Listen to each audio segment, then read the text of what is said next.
Well, the Democratic field of 2020 presidential candidates keeps growing. The mayor of Miramar, Florida, Wayne Messam, officially announced his run today. Miramar is a city of about 140,000 people. It's just north of Miami. Messam became the city's first African-American mayor in 2015. He beat an incumbent who had held that seat for 16 years. And before politics, he attended Florida State University on a football scholarship. In 1993, he won a national championship. After college, Messam started a construction business with his wife. And Messam is actually the 15th Democrat to officially enter the 2020 race. And the only other active mayor considering a run, of course, Pete Buttigieg of South Bend, Indiana. Well, joining me now to discuss the 2020 race, CBSN political contributor and Democratic strategist Lynda Tran. She's a partner at the progressive digital firm 270 Strategies. Lynda, every time I think, at what point are we going to winnow down this field, Lynda? It keeps growing. And then there was one more. That's right. Exactly. So, people outside of South Florida might not have heard of Miramar. They likely haven't heard of Wayne Messam. So where exactly do you think he fits into this crowded Democratic primary field? Well, it's hard to say. I think we can officially, emphatically state that this is potentially the largest and most diverse presidential primary field that we've ever seen in this country. So it is exciting on that front to see another person of color, somebody who has some chief executive level experience, step into the fray. However, Mr. Messam is not terribly well known across Florida as we understand it. And so I think that it's going to be a challenge for him to break through. And then not the least of it is, as we all know, the getting on the stage for the Democratic primary debates will be very important for anybody among the 15 who's in the field. And announcing now means that he's probably gotten a relatively late start as it pertains to getting those 65,000 unique grassroots donors that will be required in order to make it there.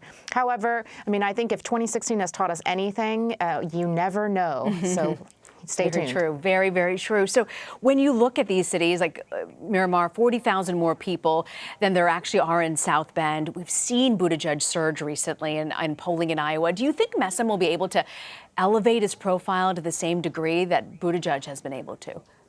Again, I wouldn't count him out because we just don't know at this point. I think that if you had asked us a month ago, 2 months ago, 3 months ago, if we thought that Pete Buttigieg would be polling at 4% right now and right in the middle of the pack, I think most people wouldn't have predicted that. But Mayor Pete, as his fans lovingly call him, has really made quite the waves recently with the various appearances he's had. Being part of that CNN town hall, I think, was a big moment for him in the midst of South by Southwest. And honestly, people are really responding to his life story and the way that he talks about everything from his faith to his marriage.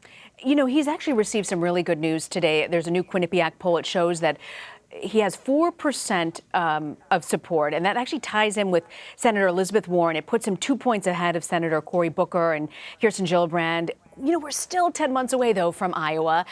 You never want to peak too early, but how important is this early jockeying for this position?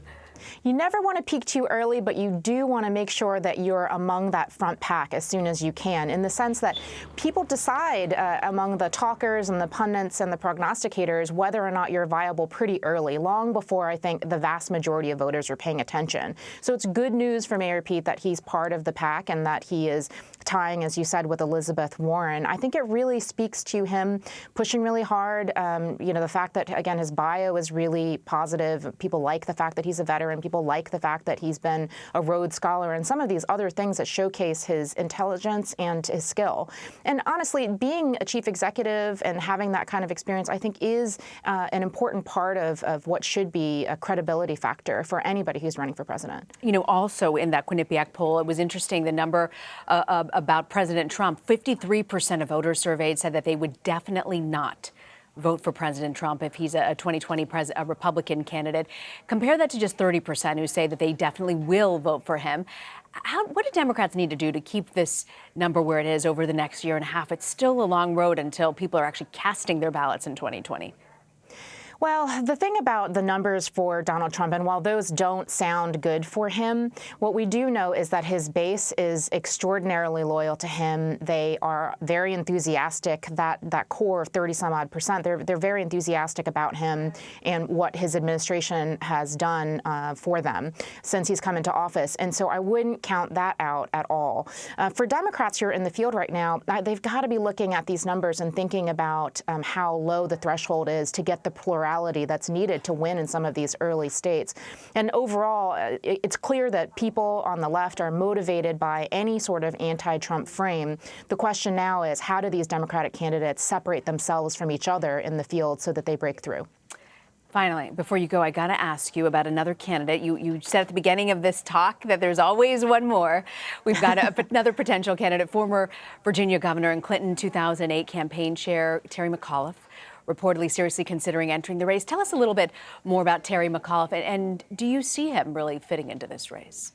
Well, Terry McAuliffe would be an interesting entrant. He would by no means be the first chief executive, by no means be the first governor to throw his hat into the ring. But being the former governor of Virginia, I think, puts him in a very special place in terms of how he can position himself. On the one hand, he was a DNC chair back in the day. He can talk about progressive ideals and values with some serious credibility. But he's also, because Virginia has been a purple state for such a long time, he can really appeal as well to the center. So if he makes his mark during the primary and does make his way into the general, he would be somebody seriously contending for the moderates in 2020. Lynda Tran, grateful you could break it all down with us. Lynda, thanks for joining us.